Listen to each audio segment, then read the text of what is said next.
Oh, hi there. My name is Dimitri Riley. It's a pleasure to be here with you tonight. Could you guys do me a favor?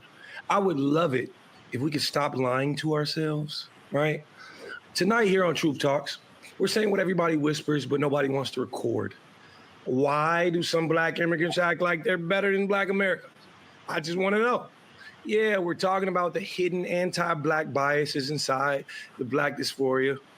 From backhanded shade to outright superiority complex, this isn't just ignorance.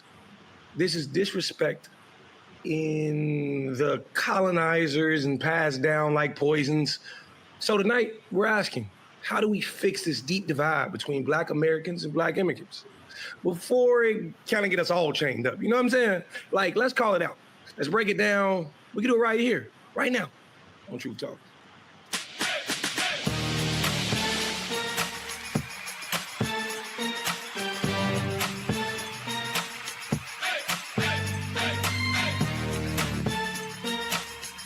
Are y'all ready to roll? Let's go.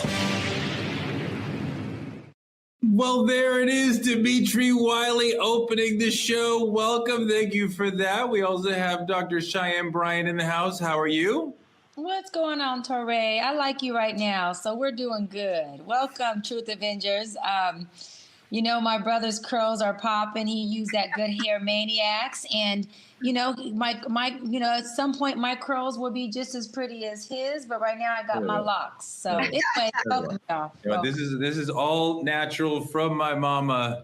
So ain't no hair maniacs over here. Good luck. We also have Dr. Sarah Fontenot coming all the way from Canada. Welcome.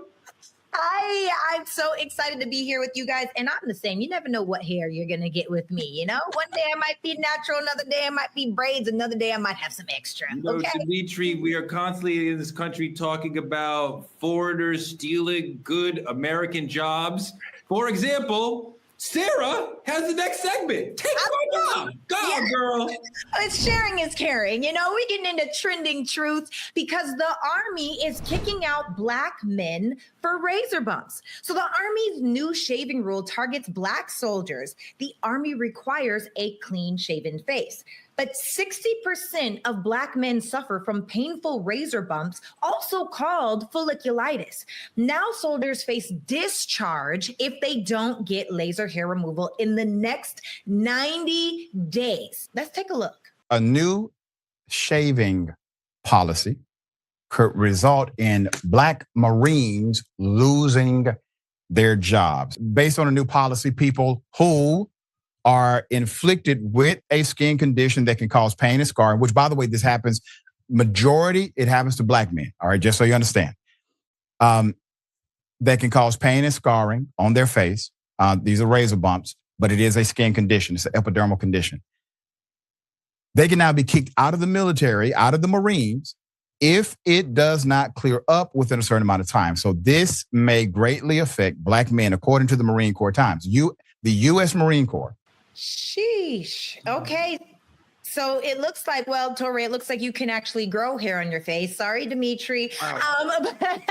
But with that being said, Torre, is this just grooming policy or is it hidden racism in uniform? There's a little peach fuzz on the bottom of Dimitri's chin. We can get just a little. Just right here, right here. There ain't nothing right here, though. He was suffering from fake, but it's fine. You know, I don't think that this is trying to eliminate Black people from the military, because I think the military understands that they need Black people. African American men, particularly, are a large portion of the military. But I think this is why DEI is valuable, especially at higher levels of decision making. I think what the military has done is impose a policy without understanding this is going to disproportionately hit Black men. The white men who are imposing this don't understand that. I don't think they're trying to discriminate. They are being ignorant. And when you have Black people or brown people or Asian folks who are part of a decision-making process, they can say, hey guys, this is natural, and this is nothing that Black soldiers could do about it. The military wants them to get laser treatments, but that costs more money. That's not cheap. It requires, I think, 6 different visits, which a lot of people don't want. If you go on a deployment, you may not be able to get this laser treatment at all. So, I mean, the military really should not be focusing on this. Focus on getting the men and women and they's ready for combat. What do you think, Dr. B? Is this what Touré is saying, or is it deliberately a way to enforce systemic racism into the Army? Sister Sarah, Touré, that's some bullshit. This is systemic racism. You're talking about instead of supporting and providing resources to a group of men who only make up 8.7% of the Marine Corps. So they're not the majority, and they're not, the Marine Corps consists of majority black men. That's not true. They're 8.7% are black men in the Marine Corps. And instead of providing them with support or resources on how they can have treatment for that, you rather say we are going to make rules and regulations where you can't be a part of a country or serving a country, risking your life, which is what we need. And in return, we're going to say, Touré, you said it costs, you know how much it costs to be able to provide this type of care? First of all, they don't care for our soldiers when they are veterans. And now you're not going to care for them when they are active? That is some bullshit. And systemically, you're creating ground rules for saying, listen, sorry that, you know, physically and biologically, y'all are built different. Your DNA is different. And so we're not going to care about trying to create product that can work for your skin, nor are we going to care about getting you treatment so you can actively do what we need anyways, which is continue to have folks present so we can have the strongest military in the world. So we're just going to say, you know what, figure it out. Sorry. Oh, well, because you are only 8.7%, we don't really need you. And we're stripping off. Hold on. Black people are 20% of the entire military. So I said 8.7%. No, I understand that you're talking about the Marines, but also the Marines are not dealing with this issue because the Marines faced a lawsuit around this issue a few years ago and abandoned this policy entirely. So we're talking about the entire military, which is 20% black. It's a large enough number that they should actually understand how to care for these people. No, that's my point. They should understand how to care for them, but it shouldn't even take a matter of having a lawsuit because you are systemically racist toward a group of people for you to now say, oh, we should care for them. These people are human. They are risking their life for our country. This should be a part of your military culture to say, you're risking your life for our country. We want to make sure you have the best quality of life. The best quality of life absolutely includes health. Something as small as razor bumps, which is painful. I'm saying small, meaning it's not cancer or HIV or diabetes or something that we're saying is contagious. Get this brother's skin taken care of so we can go on the front line and do the life would be not sending them to war. That would be the best quality. Like, let's be very thoughtful about before we send them into the theater. Touré, you're deflecting from the fact that these black men deserve care. Forget war, forget picking up a gun, forget training right now. They have decided to commit to put their life at risk. Even if we don't go to war, they're saying, I'm willing to do it. They deserve more respect, more honoring, and that comes at the act of taking care of their health and their well-being and making sure they're good. You know, I can see both sides of what both of you guys are saying. And I do think because we are the minority, they may not be thinking about us in that way. And at the same time, 20% is enough for us to have a strong comeback. What do you think, Dimitri? Could this be, what is the true mission of this new policy? Is it to limit Black people in these secure military careers? What do you think? I think the idea of it is when 60% of Black men are suffering from razor bumps, that's pretty significant. I think it's less about grooming and the way the skin grows, but it's an exception or an exception on how to push a forced exit. It very well could be the idea that they want Black men in Black jobs. And the thing about it is, what the military once was when they first forced it on us was something completely different. They took what they can get. But at this point, the military can be very beneficial to a man in his career. It's a career. I don't think they want Black men earning stripes in this country. I think that's more of the problem. And I think they found a way to single Black man out, and that's exactly what they're using. I mean, I don't know, Dimitri, we are struggling. The country is struggling to have enough volunteers for our military. Black people are 20% of the military. They're not trying to shrink the number of Black people when they are struggling to meet their recruitment goals. So are you saying it's about? There's a group of people, sorry, real quick, Dimitri, there's a group of people called white supremacy that you always blame for our problems that don't see us as human. They see us less than human. They also see us less than dogs and animals. And so when you're talking from that perspective, 20% of less than human, less than even a dog, you think they care and even feel like we are privileged and honored enough to even serve their country? No, they can care less if we are in the military, on the front line or the back line. White supremacists, white privileged, systemic folks look at serving the country as a privilege and an honor. If they don't look at you as being privileged, you're not a person they honor, why would they want you to be in a military that is supporting and fighting for their country? They don't care about that. That's why they don't care about making sure that your health is intact enough for you to stay. We're talking about hair bumps. This is so minute when it comes to an issue that they can provide treatment for. You're right that it's minute, and the government, the HEGSET, the Defense Department, should be caring about other things. But I think white supremacy likes us in a servant role. So Black people, Black men who are serving in the military, we're fulfilling our purpose. And I think they value 1/5 of the military as Black people. Like, that is fantastic. Keep them down. Like, as long as we're working in subservient roles, supporting white supremacy and that sort of, like, that's fine. It's when we want to grow to have a Bentley and be a mental health professional and like have pretty hair and like run around Los Angeles like we run things and really try to make change through the NAACP or BLM or whatever. That you are the sort of person who is a challenge to white supremacy, not the sort of person who is working within the system.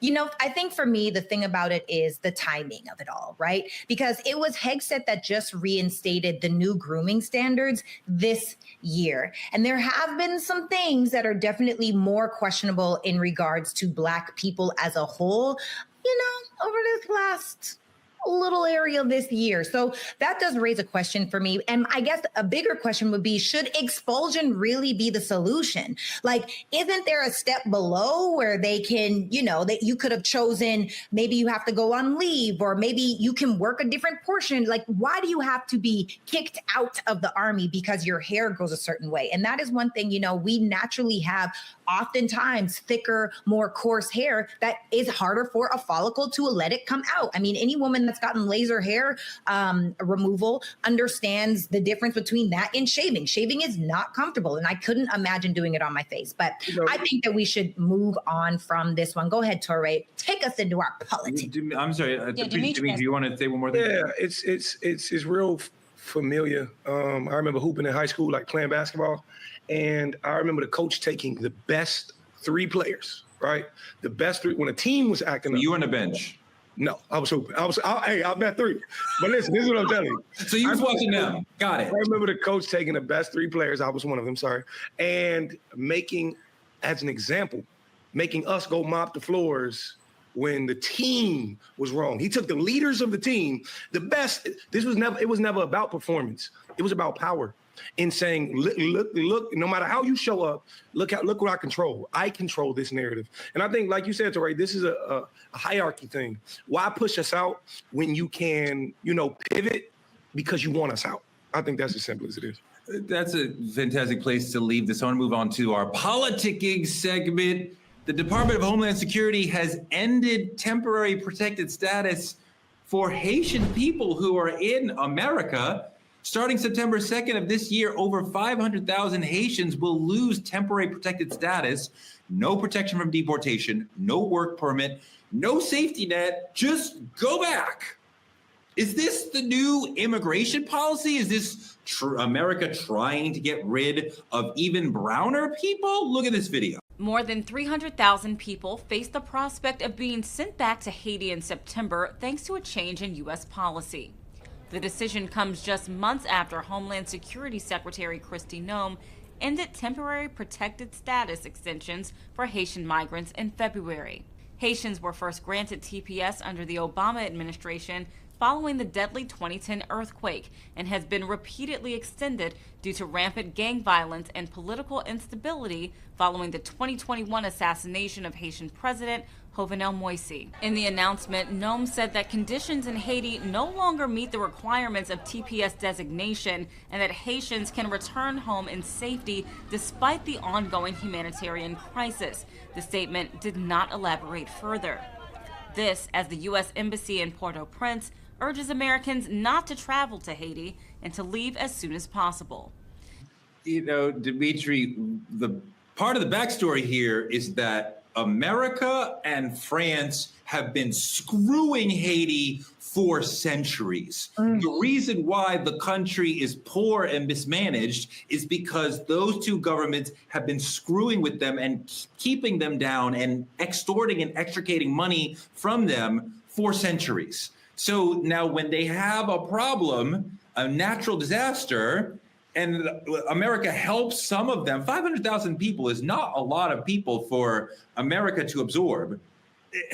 And to say like, well, we cannot help you anymore when we are part of the author of your problems. It's truly disgusting and a complete misunderstanding of why these people are struggling historically. Oh, absolutely. And I think you're right. Obviously, we got ICE locking up 3,000 people a day. We can do more help than that. I think the thing about it is, to me, and I hate to minimalize anything going on, but it kind of feels like collateral damage. And what I mean is this Haitian immigration and the hatred towards them is what we've always received. They are an extension of us. So why would I treat them much better than I treat you guys? And you're from here. And I think the thing about it is a lot of times we're seeing it just not with Haitian. Any color of brown is treated the exact same way. So for me, I see collateral damage in a larger situation. Sarah, I think that immigrants do something, give something, bring something valuable to the country. I think that we owe it to Haitian immigrants to help them when they are in a horrible situation, and we have the resources and ability to help people. This country used to look at immigration as like, wow, like we're so great, we're so big, we're so benevolent, we're so valuable and important that we can help people from other countries. And now we look at it in a sort of, what is a niggardly way, where we're like, if we give them a dime, oh my God, I want us to do better by immigrants, but we are only committed to demonizing them. Yeah, and I honestly don't even understand why that is the biggest focus of things. Like, why is immigration? And maybe you guys can answer this for me. Let us know in the comments if you guys have this question as well. Why is that such a pressing topic when there are so many more life-altering topics that we should be addressing in America? Like you said, I don't think that there's an issue with having Haitians here. I don't think there's an issue with having illegal immigrants here. But we've seen it already. We've seen the cages that the ICE is putting and trying to get these 3,000 people a day. And now it honestly seems like we want to be that benevolent country where it's only us and we call all of the shots and nobody gets to come in and nobody gets to go out without our permissions. The issue with that, and my question for that is, what other country will now start to play the same game? And how will we also be shooting ourselves in the foot? I don't know that there's another country that will be able to do what the United States has done for the world over the last century plus, that anytime there was a major calamity in Eastern Europe, South America, Western Europe, Asia, that you could come here and we would absorb you. And I think part of the problem, Doc, is culture, that they talk about crime, they talk about economy, but the real fear is culture, is that brown folks, Haitian folks, whoever will come here and will change the cultural fabric of America, and the whiteness that they prize will be lost. Yeah, because America itself doesn't have a culture. The culture of America is the quilt of all of the different cultures that exist here, that have always exist here. And so, yeah, you stripped us of all of the Haitians and the Latin cultures and even Asian cultures and the Indian culture. I mean, you just go down the list and we just really have America at its core. But what's interesting is America at its core is still wrapped in the nucleus of all these cultures that we are now calling immigrants. That's the part that makes it so crazy, that this is not about America being the nucleus of America being white or the white family, right? This is really about America's nucleus is a cultural melting pot where people have been here, people come here, and almost every president we've had has actually deported many immigrants. Trump is just doing it loud. He's doing it transparently. He's doing it on TV, and he's doing it to where we can see it. And I love Obama. Obama also deported a lot of immigrants. He just didn't do it in a way where he treated them like animals, or he had them in cages, or he built concentration camps for them. So there's always been immigrant control. This is now immigrant slavery. There is a difference between the two.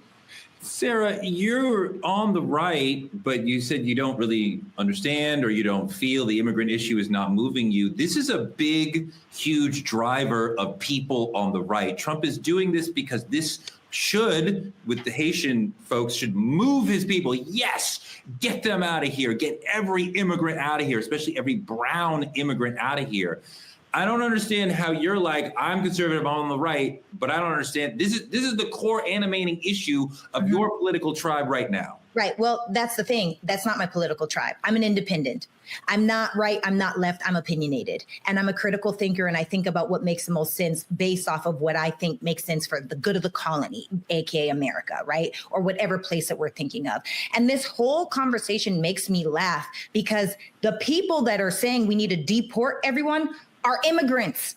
The only people that were here in America were Native Americans or Aboriginal people. They came here, they stole their land, they raped, think about it like that, though. Well, it doesn't matter. That's the truth of it, though. Right? So why is it that now you get to say, oh, let's get rid of, we're gonna send the Native Americans to reserves. We're gonna deport the even browner people. We're gonna deport the Latin American people, which, by the way, some of them in different places were also Aboriginal people. And so it's so hypocritical, in my personal opinion, if you want to come here and start saying that now we're gonna reinforce that you are an illegal immigrant. Are we not all that? Because the only reason why they're legal immigrants is because they stole, they pillaged, they raped, and they killed. That is the only reason why. So this whole topic to me doesn't make any sense. And I don't think anyone has a right to do this inhumane behavior. But I do understand that this is a fear-based control system where people will self-deport themselves. That's the only answer that I have. Dimitri, we do see the Trumpies getting browner and browner with the people that they're going after, right? Mm-hmm. And originally the attack of their immigrant sweeps were South Central American immigrants, Mexican immigrants. And now you start to move toward Haitians, right? And more Black immigrants. Of course, the white South Africans can come. That's not a problem. But like, oh my God, these Haitian immigrants that we've been protecting for 500,000 people, that is a pittance in a country of 360 million people.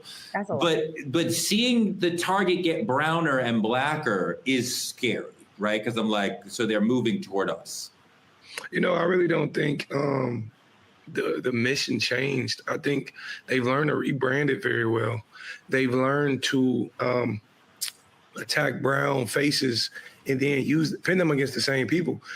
People might not question it as fast if it's a brown face attached to it.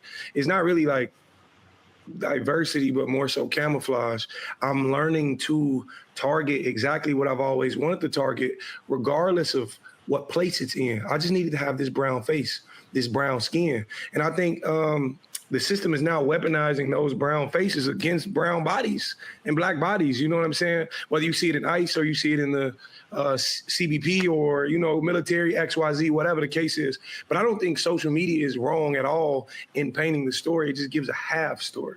It's not the entire story of what people need to hear. But yes, they are getting browner. And then that's concerned about our Haitian brothers and sisters in this country. If that is you, come into our comments. Tell us what's going on for you. Tell us how this is making you feel. Godspeed. I hope you find the peace that you deserve. I want to move on to the main topic and let Dimitri lead this one. Go, brother. You know, I just wanted to say, listen, too many Black immigrants come to America and they benefit from the fight our ancestors, that's me and your story, our ancestors died for. You understand what I'm saying? And then they turn around and look down on the very people who opened the door for them. Yes. Like from the accents to the attitudes to fashion and morale, we're diving into how white supremacy put us against each other. And why are some folks fall for it? Those are ideas we need to tap into. Define Black dysphoria and its current cultural aspects in America. I would love to know what you think, though. I would love to know what you think, too. I mean, I definitely see what you mean. And I have heard folks talk about the notion that they were not slaves, so that they are better than us. And I know that exists in many people. And even if they may come from Africa, they may look down on us, African Americans, and not want to align with us because they perceive that we are at the bottom of the social strata in America. So we don't want to be with the people in the bottom. And I felt that shade. I felt that coded language. I felt folks, Black and brown folks from the diaspora, not really feeling that connection with us that I want them to feel. Godfrey is an amazing comedian who said a lot of brilliant things. He had an interesting point on this. I want to play that. Take a look. She said some shit about, which is funny how almost every foreigner has something to say badly about African Americans. Even Africans sometimes have fucked up shit to say about African Americans, but then everybody comes to America trying to be African American. And benefit off of our struggle and the work that we put in. Yeah. How could anybody that looks like you come into America and talk about African Americans when they are the ones that have created the foundation for foreigners to come in? The 1964 Civil Rights Bill is the reason why Koreans, Nigerians, Indians, Arabs can come in and open up businesses in Black neighborhoods and still disrespect the fucking same people that are putting money in their pockets. What kind of fucking nerve is that? It's the serious hatred of African Americans in this country. It's in the soil. Yeah, I think that's absolutely right. And I think folks can come from other countries and see the way that we are treated and go, oh, that's how I should treat them. But you know how African Americans are treated before you even get here. So you arrive with a preconceived notion of how you should think of African Americans. I can see why these folks would be like, I don't want to be part of their group because they are downtrodden and they're ex-slaves. Sarah, I understand where a lot of people, Africans, come to this country and are disrespectful of African Americans because they see the way they were treated and they see the history of chattel slavery and they are disrespectful to us. They don't understand our struggle. They just see like, oh, you guys were slaves. We don't want to connect with you. Maybe not you, because your family is so Americanized, even though you grew up in Canada. But do you understand why some immigrants are coming here and saying, I'm not like them because my people weren't slaves? Yeah, well, we're not. And I think that is the thing that really needs to be considered here, right? When you start thinking about African American, what does that mean?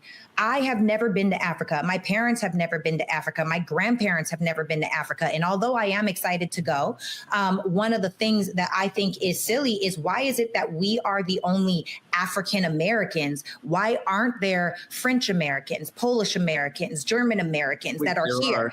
There are. I know that they are, but why are they not identified as that?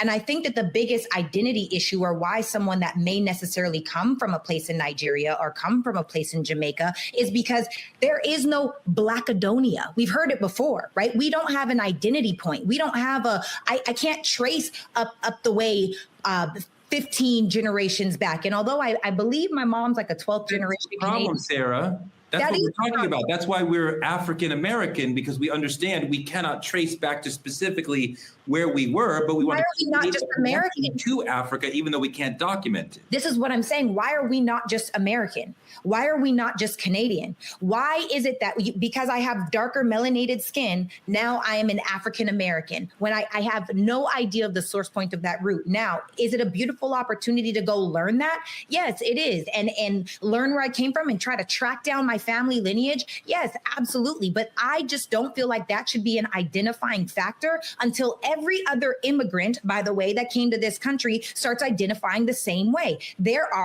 And why is it that Blacks are the only ones that do that?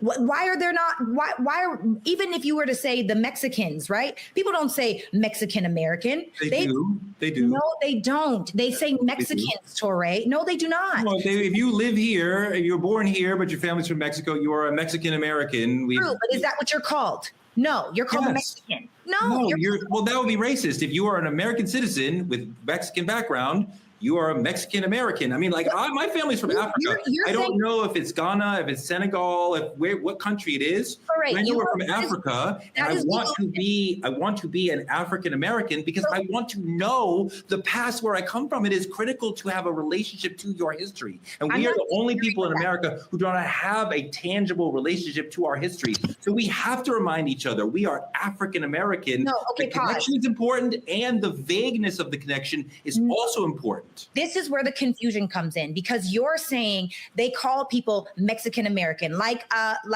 Dr. B says. She is Mexican, Creole, and Black, right? She has never said I'm Mexican American, African American, and Creole American. None of this happens in real life. Now, is that the box that you make? Sarah, what are you talking about? What real world are you talking about? Of course it does. Let me finish and I'll tell you. That may be the box that you check when you go sign up for something or anything government-wise, but that is not how we speak in this nation. In fact, the only people in this nation that get both of those things are Blacks. We are African American. When you go speak on stage, they say we're at the African American Studies. Why are we only focused on Blacks being African American? Why are we not also focused on the white people, the Latin people, the Asian people? Why are there not Chinese Americans? Is that what you check on a box? Yes, but it is not what you call them. I don't know what world you live in. Of course, there are Asian Americans, Hispanic Americans, Creole Americans. I mean, of course, we talk about these things fairly all the time in this country. I don't know what you're even talking about. Because we don't have an identity. Thing is when they attach the American to Asian, or the American to African, or the American to Latin American, right? The American and Latin is there with that hyphen in the middle, because that hyphen is meant to separate. So like myself, Torre, I totally get what you're saying, and I respect folks who think that way. I really do. Not being sarcastic. I myself, I'm Black. I'm American. I was born here. My parents were born here. Even my Mexican mom and Creole mama was born here. So I don't go around separating myself by saying I'm African American. I am American woman who happens to be Black, Mexican, and French Creole. To Godfrey's point, the reason why I don't do that is because when we do get African immigrants that come here, we do get a different treatment, as though they are different or better than the Americans who happen to be Black here, which I don't believe that we are better, or I think we're different by culture and by geographical location, right, of where we grew up and environmental ways. But I don't think that I am better than an African who comes to America. Now, an African who comes to America, in my opinion, is an African American. I am a Black woman who was born here. I am an American citizen. I am not an immigrant. So I am not going to couple or group myself with an African American. I am Black. I don't think people are wrong, let me disclaimer, who say African American or Black American and they were born in America. Sure. I just identify as an American Black woman, and I don't correct people when they say African American, but I'm not going to go introduce myself and say, hey, I'm African. I'm not. I'm an American woman. I'm just as American as the white woman named Sarah or Becky. I'm just as American as Sure. I'm just as American as any other person who doesn't look like me but has a different skin color. I am American. So therefore, I don't need to separate myself by saying, because you're white, you're American, and because I am Black, I have to say African American, so you know that we're separated from this country. I don't see it. Being African American is a tremendous source of pride to me. And it's interesting that you said the line between African American is a divider. I see it as a connector, as a thing that connects my African heritage to my American heritage. And yeah, the lineage of African American people in this country is special and unique. I want to be absolutely identified with that. And part of that's why I took African American studies when I was in college, because I love Black people so much. And I don't need to go around saying I'm African American. I actually prefer the term Black American, just poetically.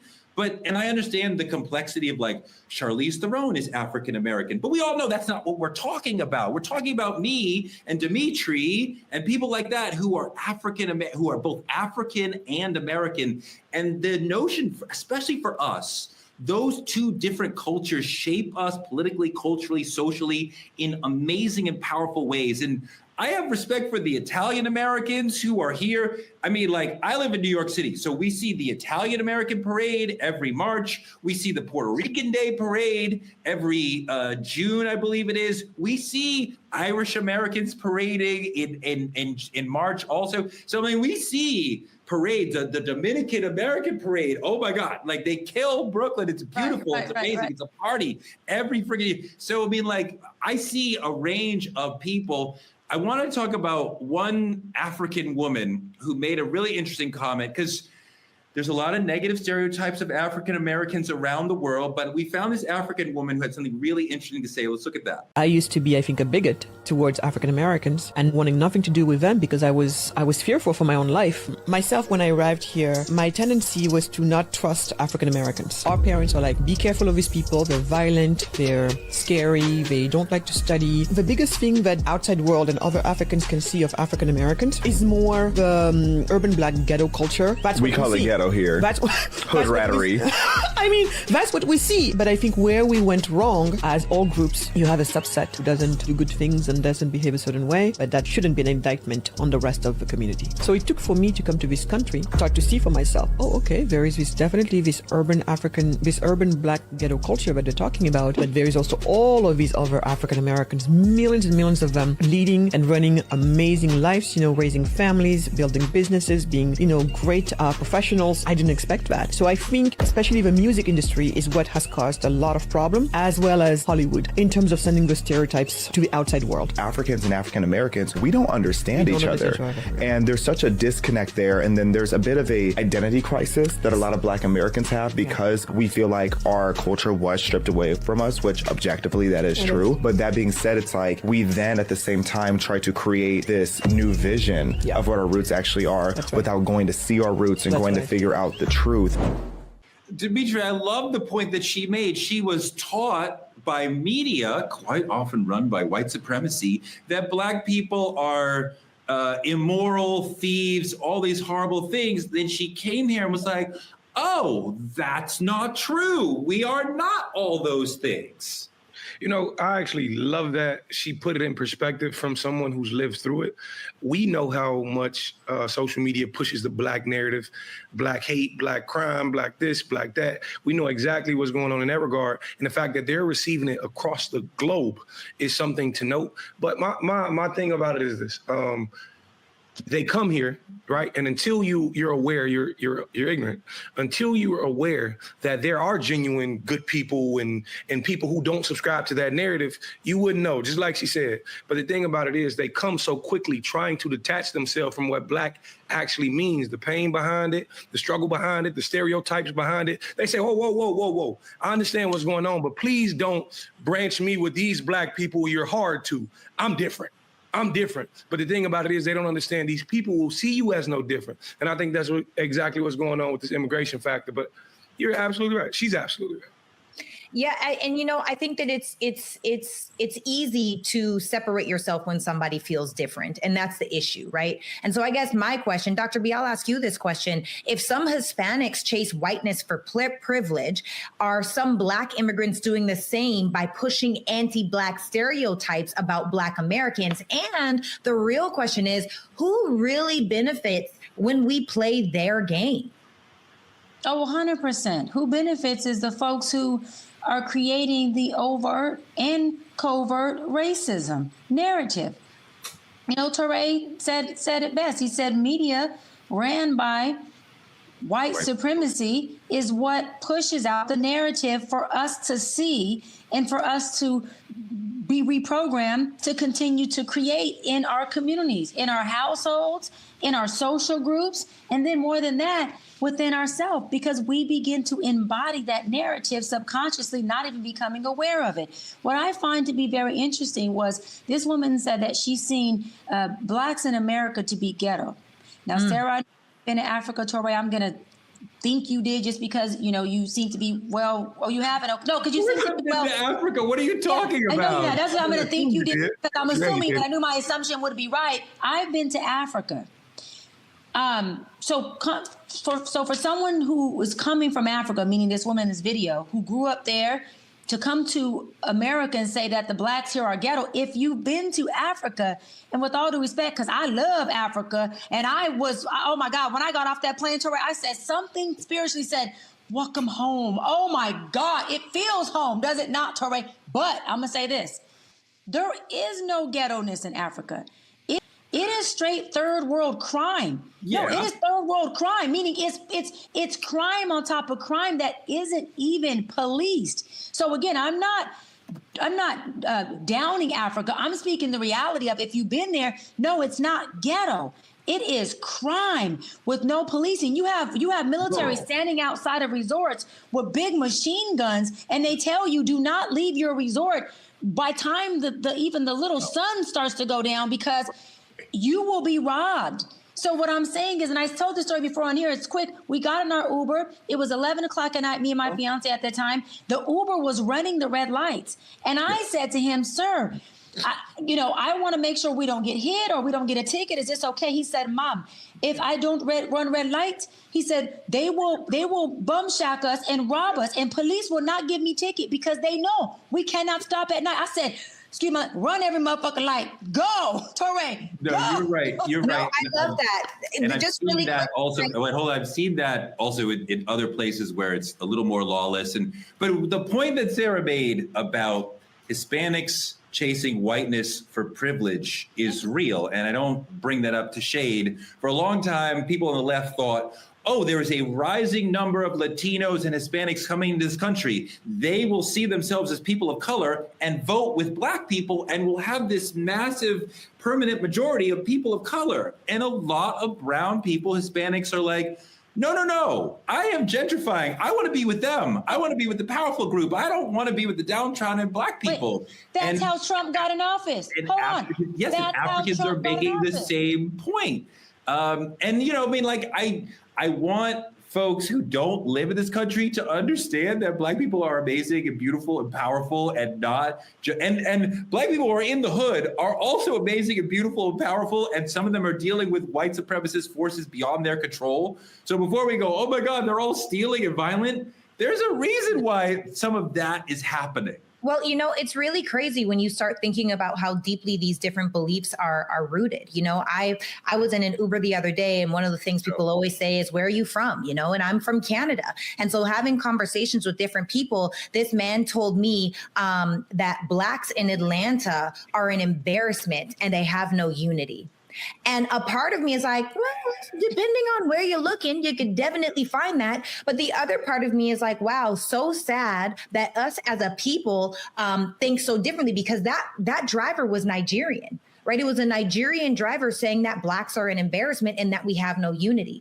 Now, the truth to that is, in a lot of different ways, we as black people don't have a unity. We don't have a collective economy. We aren't coming together to create things, which then brings me to the question of, how is it working with black people? Have you guys had crazy experiences? Because I certainly have. So there's different beliefs and ideals and biases that each of us can have in our minds that kind of set us up in a different way, where now we are looking at people a little bit different. But I will say there's a difference between blacks and niggas. I'm just going to say that straight up. Okay, Chris Rock. I'm just saying. Okay. It was said really well.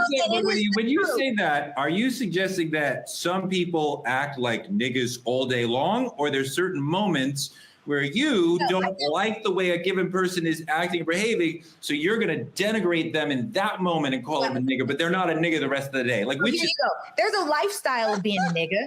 And then there's a lifestyle for you got to respond to certain. What's the lifestyle? You got to pull yourself out of it. Wait, Sarah, I got a question, Sarah. Wait, I want to know what the nigga lifestyle is. What's the nigga lifestyle, Candace? Tell me that. I want to ask her a question. Yes. Because I have, I'm a black woman, but I definitely got a nigga deep in there. So what do I consider? Is that my lifestyle, or what is it? Because let me tell you something. If somebody says something to me that is completely out of pocket, Yes. Especially if it's systemically racist, especially if it's a Karen. Let me tell you something. She gonna get the whole nigga out of me in that moment. So what does that mean, Sarah? Diagnose me about my nigga. Tell me, Yes. I want to hear about this. I love it because that's what I'm saying. Lifestyle is an everyday thing that you do, right? The difference between being a Black person or a Black human is when you're just, you have it in you. We all got a fire-breathing dragon inside of us. And with the right circumstance, right opportunity, right access, it might be time to ignite some fire. So but some people are niggas all day. Yes, some people are. What the fuck are you talking about? Lifestyle. What is the racism, Candace? Why are you dissing Black people? I don't know why that's a diss. Why is that a diss? It's like if someone is universally unattractive, is it bad for saying it? If someone is obese, is it bad for saying it? Universally unattractive? Hold on. What are you talking about? Your question is so the notion that some Black people are basically beneath your respect. Whoa. Don't put words in my mouth. Well, your question is so good. I have a question. He's putting words in my mouth. No, Dr. B, just wait. Who is the nigga all day? And then after you answer, just tell me, after you say what you say, just tell me, give me a person to Teray's question, because I love it, that who is a nigga all day? Give me one person that you're like, he's just a nigga all day. Damn, I really got to think about that. But to answer the question. No. Answer the question. It's the question. This is what I'm saying. Just because you're a nigga all day does not mean that you don't deserve respect. Just because you're a nigga all day does not mean that you're this terrible, classless, awful person. That's not what that means. It just means there is a difference. The same way that there is a difference between, let's say, if you're raised in, people have told me all the time, wow, you're really different for a Black girl, right? Or why do you talk like a white woman? No, I agree with you. If someone says you're really articulate for a Black woman, it's based off of their experience that they've had with Blacks that are around them. At the end of the day, they don't see a nigga in you. That means they don't see a nigga in you. That's not true, because folks have seen that too. I've got it in me. More than that. Oh my God. Oh my God, Dimitri, I'm drowning in ignorance, Dimitri. I'm drowning in niggadom, Dimitri. What is really happening? Teray, I think you're the one who's a nigga all day. I just got it. Apparently, I say nigga. I mean, I'm raising all my kids, but like, I mean, I really don't know. You know what the problem is? That the way that you give it meaning, you're making the fact of somebody acting a certain way, it's just an identifier. Why does it have to be so negative? I didn't say that Black men that are niggas don't raise their kids. You said that, which means you have a subconscious racist. But what did you mean by niggas then? Because we asked you, define niggas, name a nigga. You can't define it. You can't name it. Let's think. Wait, I'm with you, Teray. A nigga who don't raise his kids is a nigga. That's what we're gonna be in agreement on. Yeah, he a nigga all day. He a nigga all day and all life and all year. I'm just saying the way that y'all see it, we all have different meanings for something. If I were to say, what's yours? I'm trying to tell you, you keep cutting me off. If I said, give me 3 words, that means love. We all would say 3 different words. If I say, I think that there's a difference between niggas and Black people, and give me 3 words that describe niggas. Tell us the difference. What is a nigga? What's your word? You said, hold on, wait. Okay, Let's flip the script, y'all. Let's flip the script, She please. still ain't defined it. We want her to define a nigga. I ain't heard no definition. I heard you dancing toward it, and y'all got to call it a sideways move. I want her to define what is a nigga. What is a nigga? Okay, I like it. See, niggas Somebody like to phone a friend. No, love not explaining shit. Clarence Thomas, he'll help you out. Say any of that. If I was to think of 3 words when I think of nigga, it'd be late. 1, niggas is always late. So you a nigga today because you was late. You a nigga number 1. Name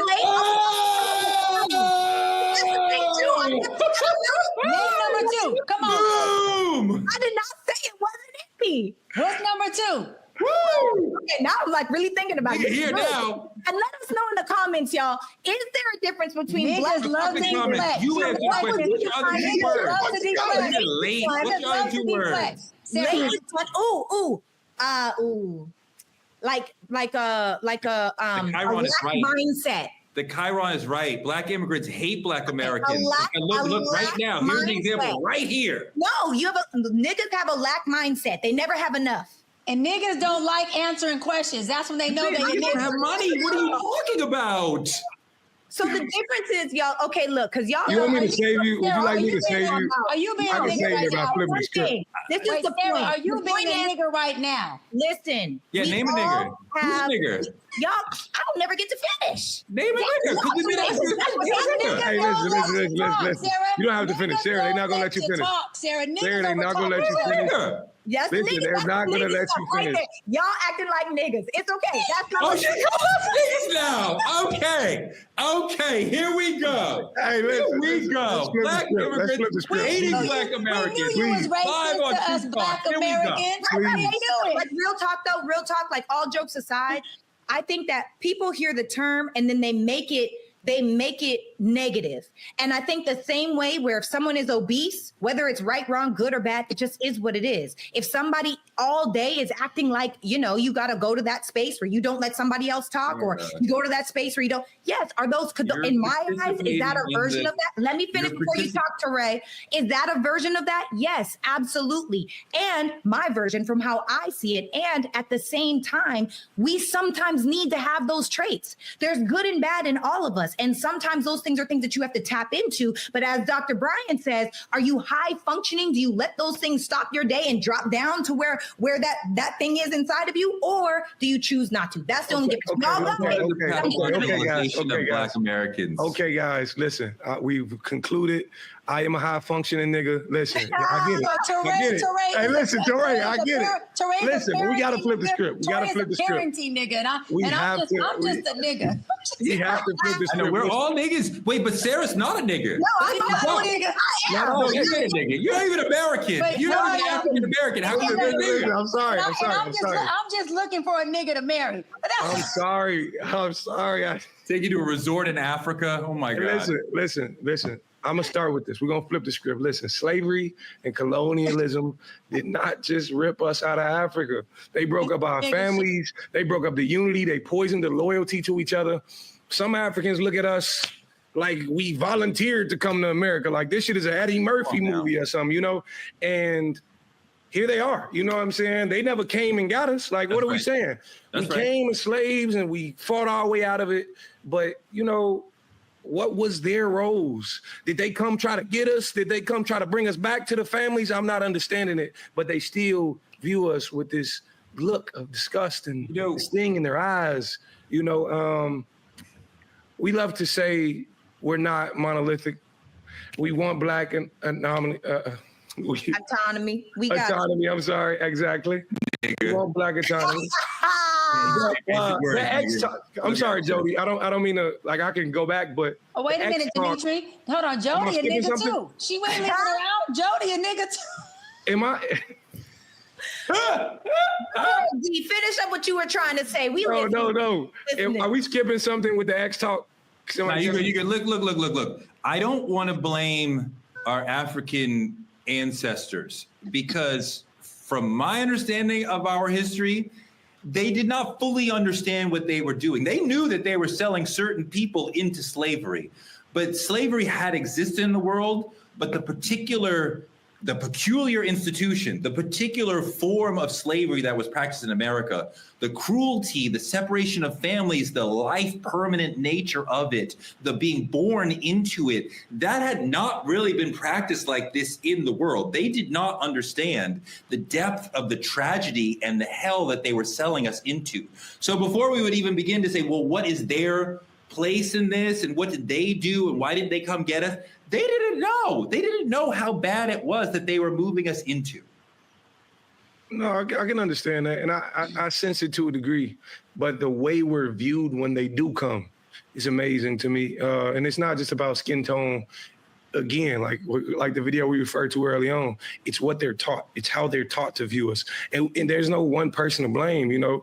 Blame what Sarah. about you, Dr. B? You got an opinion on that? I think it's a big envious, jealousy, and jadedness. I mean, we're here. We're where they want to be. We are here experiencing what people call the American dream. They don't come here because this country is worse than the country they're in. They're coming here for opportunity. Yeah. About that American dream. And we are here, whether we're doing what they deem is being grateful of the American dream or not, we still have the opportunity. It presents itself.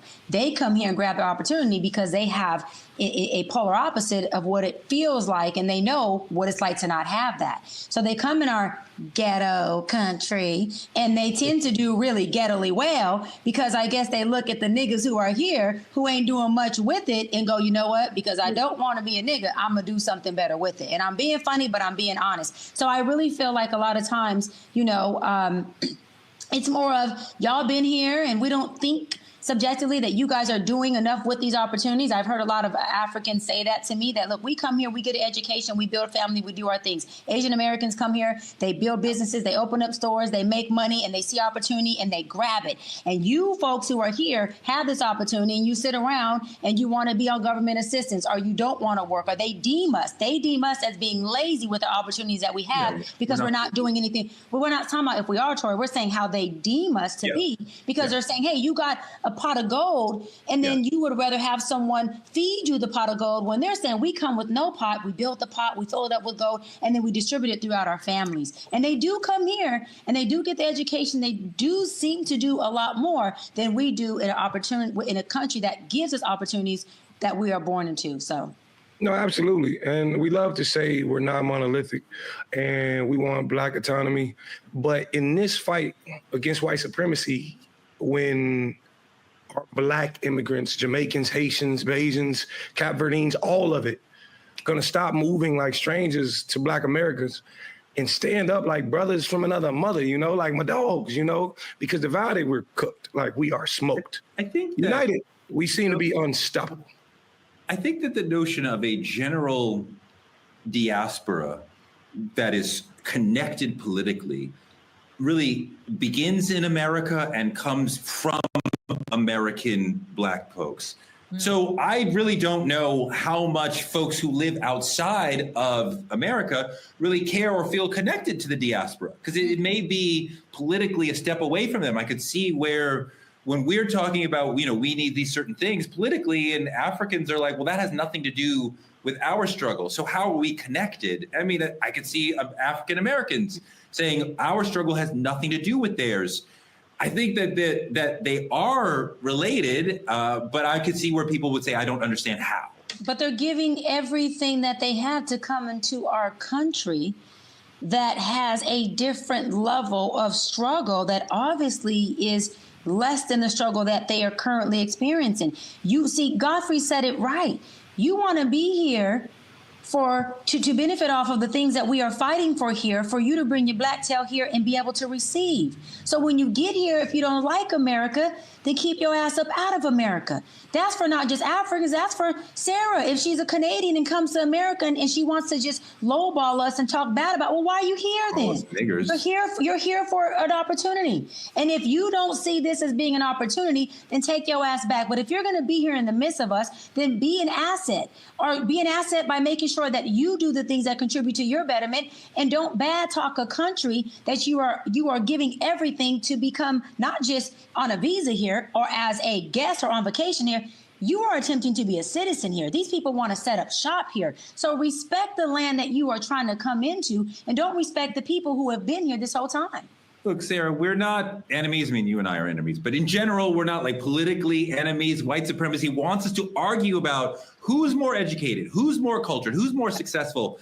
We have to unlearn what the colonizers are trying to teach us to divide us, especially with the government trying to rewrite Black history and erase CRT and these sort of things. So like, we need, Sarah, to stop policing each other's Blackness and start protecting it. How do we get to that? I love that. Well, I love that question, because I feel like first and foremost, we have to acknowledge and accept the fact that we're different, right? There is such a beautiful spectrum of what it means to be Black. Whether you came here from a different country, whether you were born here and raised here, whatever it could be, the one thing that we have in common is that we all have a Black experience, and they're all very, very different. I'm from the prairie in Regina, Saskatchewan, Canada, right? And the prairie, like Regina is the city that I'm from. Mm. Yeah. The slogan is the city that rhymes with fun. Let me know when that. I love when you say that. You know, but I say that to say that really and truly, you know, it's so crazy to me how quickly, because there's certain movies that I haven't watched and I have no desire to see because I don't like seeing our people down and out. I don't like seeing our people as slaves. We are royalty, in my opinion. And someone will say, oh, black cards removed.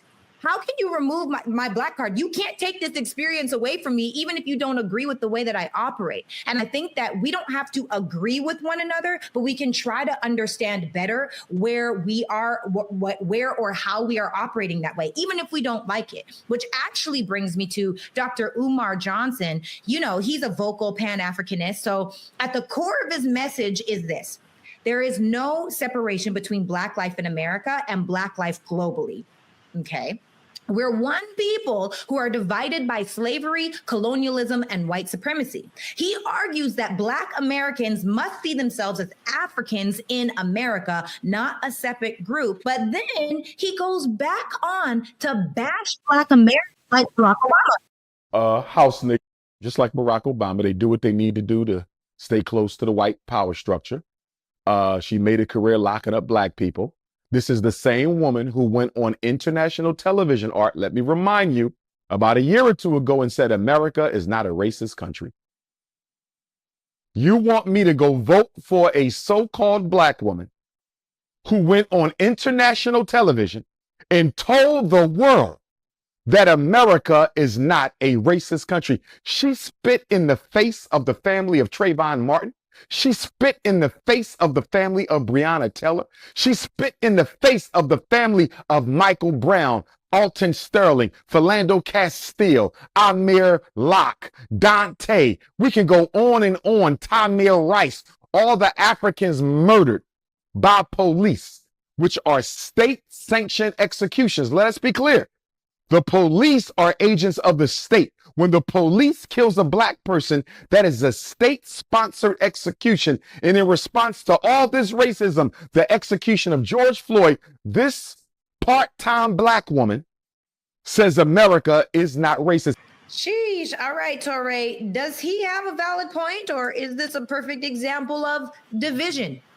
I find Umar very difficult to take seriously because a lot of times he takes a very reductive and simplistic view of things. And I think, you know, if you understand the political system, you would understand why Kamala Harris cannot even possibly have a chance to get elected the president of the United States if she says America is a racist country. So she cannot say it's a racist country. She has to have a workaround for that. She cannot go into Pennsylvania, Wisconsin, and Michigan having said America is a racist country. So to attack her for that shows just a complete misunderstanding of the political system. And he's better than that. But I think that African Americans are, of course, part of the diaspora, but what we have experienced in this country is so unique and so different and so traumatizing to us that I don't know what our connection to our brothers and sisters on the continent really is when they've had their own struggle and their own trauma and their own journey that is entirely different than ours. So like our political problems have nothing to do with most of their political problems. And, you know, to say like, well, we have to see ourselves linked. I mean, like, I understand the value. Obviously, you know, I was in college talking about Nelson Mandela and marching to hope that Nelson Mandela would get out of prison one day. So we saw the global diasporic struggle as one, but so much of what African Americans are dealing with as far as the war on drugs, mass incarceration, white supremacy, has nothing to do with what our brothers and sisters in Africa are dealing with. Touré, here you're in part, the beginning of your statement, totally disagree. To have a Black leader who can't be Black is a complete deficit to our Black community as a whole. And I'm not just talking about Black Americans. That is her doing exactly what we've been taught to, which is to suppress and to hide behind our Blackness. And that to be Black and loud or Black and proud is not safe, and that it is looked at as a loss. And so to run as, you know, as a run for presidency and say that we are in a racist country, which is the truth, you're saying would have harmed her. But that is exactly what white supremacy is telling every Black person, that the more Blacker you are, the more harm you are, you know, subject to face. And so to have a leader that leads in that way is exactly why when Kamala was running, yes, I voted for her because I wasn't voting for this idiot, but I didn't vote for her because I believe she can lead us. To be transparent, I voted for her because she, to me, was the better of the worst of the two presidents. Because again, if I'm looking at a leader who is running and she is identifying as Black to get our votes and to get our attention, and she's also showing entertainment that would pull in the Black community, but she's not talking politics because she's too arrogant to think that we would understand that. You're also telling me you can't say certain things that represent Blackness. But at the same time, that is exactly the fight that we're fighting, is being able to be as Black as we need to be and represent ourselves as Black folks in different representations and be okay with it. Because Black men are saying when I go out this door and I show up Black, even when I show up Black and I'm ducking as a Black man, I'm still getting hit. I'm still getting mistreated. I'm still getting police brutality. So I got to figure out how to be Black in the world. Otherwise, there's a problem against me. And I'm going to land on this. A leader who comes out and leads and teaches us by example that being Black is a weapon and not a tool. So hide it, because if they hear you too loud, it's a problem. That is one of the biggest problems in our community is Black leadership that ain't leading Black. They're leading very, very overtly, systemically racist. Well, I think it was an interesting point, but you started and you referenced Kamala as a Black leader. She's a leader who is Black, but she is not a Black leader. Jesse Jackson was a Black leader in that his power came from his relationship to the Black community. You say whatever you want about Reverend Sharpton. No, you're right. That's the problem. Kamala wasn't a Black leader with no relationship to the Black community. Prove my point. Continue. Well, no, but I mean, like, to expect her to then come out and be a Black leader when she has never been that in her career. She's a senator, she's a DA, she comes from political power, right? I mean, she's never been about let's be unapologetically Black. You cannot be unapologetically Black in that way. You can dance with the AKAs and the DSTs. You can rep how much you love Howard. But if you want to be the president of the United States, and Barack Obama showed us this, you can't say America is deeply and systemically racist. You can talk about policies that might move us forward, that might help Black Americans, but you can't call the country racist and expect to go into Michigan and get votes enough to get a federal election. Oh, Touré, you can't gotta know where you are. Yeah, Touré, you can't go against the systemic racism. You can't go against the master. You better line up, saddle up, and speak like they speak and talk like they talk and walk like they talk. Because as a Black woman, you're not a Black leader. You're just a Black woman who's in leadership. That is the bullshit mindset of how people who are whitewashed think. If you are Black and you are leading, you have a responsibility to your Black people. If you are Black and in a leadership position, you are leading people and Black people. So you don't need to be unapologetically Black, but you do need to be a representation of what Black is. And if you can go march with the AKAs and go to Howard and do all those things when they benefit you, then you should be able to be in a leadership position and be Black when they benefit all of us. She was absolutely all those things. She just understands, I can't tell America you're racist. No. I can't have 100, 200 million white people saying I called them racist. That would be ending the election immediately. Like that's not the role that a federal candidate could take. She understands Eurocentric way of thinking. She understands what you're saying and how you're talking, what whitewash looks like. And she doesn't even know that she's pushing the underlining white narrative by being the underlining, not willing to be the unapologetic, underlining Black woman who's wanting to suppress her Blackness, to suppress everything that she stood for when she was at an HBCU. Wait, when she crossed over to the Divine Nine, all that is unapologetically Black. But now that you are in office at the highest level of presidency, we let a white man get in office and say, get rid of the Mexicans, niggas ain't shit, I'm white, and we gonna make it right, make America great again by getting rid of immigrants and pushing in white folks and bringing in white immigrants and making it okay for them. But a Black person in leadership can't be Black in leadership. No. Because, hold on, you're saying because it's dangerous. She won't win the race. She won't be. Hold on. She didn't win the race by being a whitewashed woman who ran for office. So now what? She didn't win doing it that way. You just said it. You just said there's a lot of reasons. There's a lot of reasons why she didn't win. But do you understand what code switching is? That's one of them. We understand that we go into certain white spaces and we have to perform blackness in a particular way to be successful in those spaces. That's not selling out. That's just understanding the audience you're talking to. You do. And my blackness have worked for me. I'm very successful and I'm very black. And everybody who works with me knows that, from Dimitri to Sarah and now you too, Torre, and our executive producers know I am blackity black, and it's worked for me. And if I decide to run for an office, I'm going to run black. And when I get in office, Torre, I'm going to send you a private jet, and I'm going to have a black car pick you up from there and have you in there, give you a 6-course dinner just for you to say, Doc, you were right. And I'm going to say, welcome to the White House with a black Call the LA Times and tell them about your corruption, get you kicked out of office. Code switching is natural. We all do it. All successful black people are able to code switch, especially in a way that leaves them feeling spiritually protected. Like, I didn't sell out my people. Let's talk to Oprah. Let's talk to Quincy Jones. Let's talk to Richard Parsons. All successful black people, including Kamala, understand how to code switch. If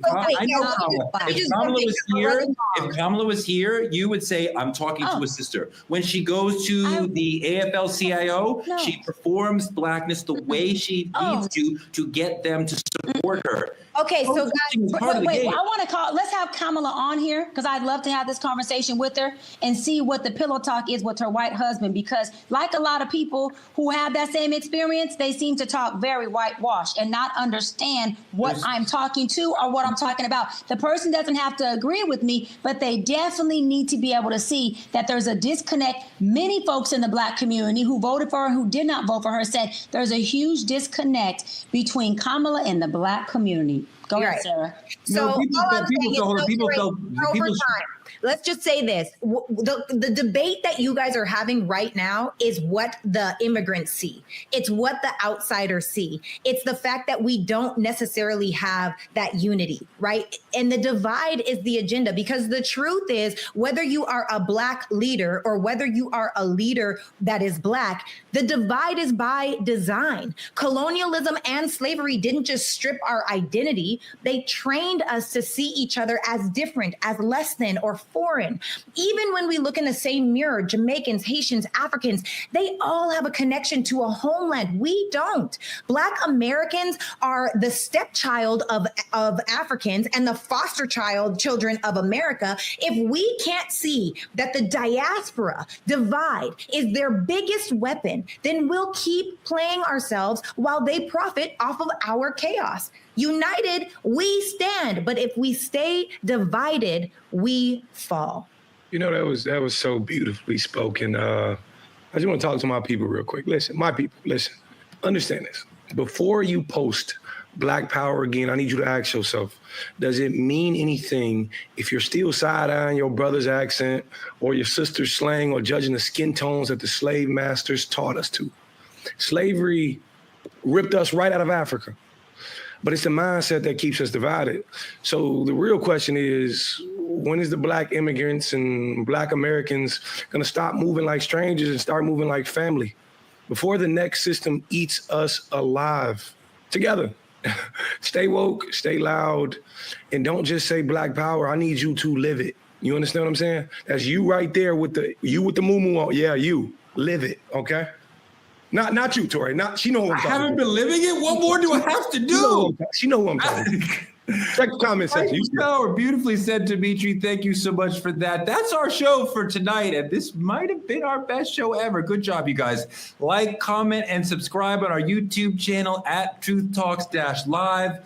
Watch us simulcasting and fighting right here on the Black Star Network every night at 8 p.m. right after Roland Martin unfiltered. Support Black media at Cash App, Truth Talks Live, or any of the links on your screen. Support us by advertising with Truth Talks the way our friends at the Playpad in Atlanta, Georgia do, and reach our over 10 million person viewing audience on all our social platforms. And it's actually 10 million plus 50 because Sarah's family is really, really huge.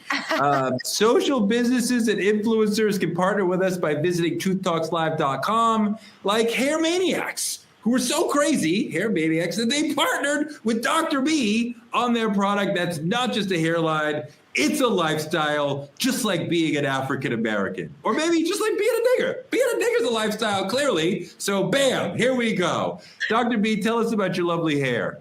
Listen, this is what I got to say. The reason why I love True Talk so much is because on here, we are unapologetically Black. And sometimes I got to get Touré back in alignment to be in his unapologetically Black self. This is where we don't whitewash, we don't water down, we stay 10 toes down on being Black, proud, and brown. That's just what it is, y'all. I don't even want to talk about Hair Maniacs no more. I needed to make sure I did a shout out to myself and those who stand on being Black unapologetically, because that's what Truth Talks is all about. Good night, y'all. Love you. If you become a VIP member of the Truth Lounge, you can click on any co-host room. Dimitri will be there. If you click on his room, telling you, raise your kids, be good to your children. Oh my God, that's what he does. That's what I sound like. As we talked about tonight, Black media is under attack, so tell a friend to watch our show every night, 8 p.m. EST, 8 p.m. PST. We'll be back every night. Your friends here, 8 p.m. See you tomorrow. Good night, y'all.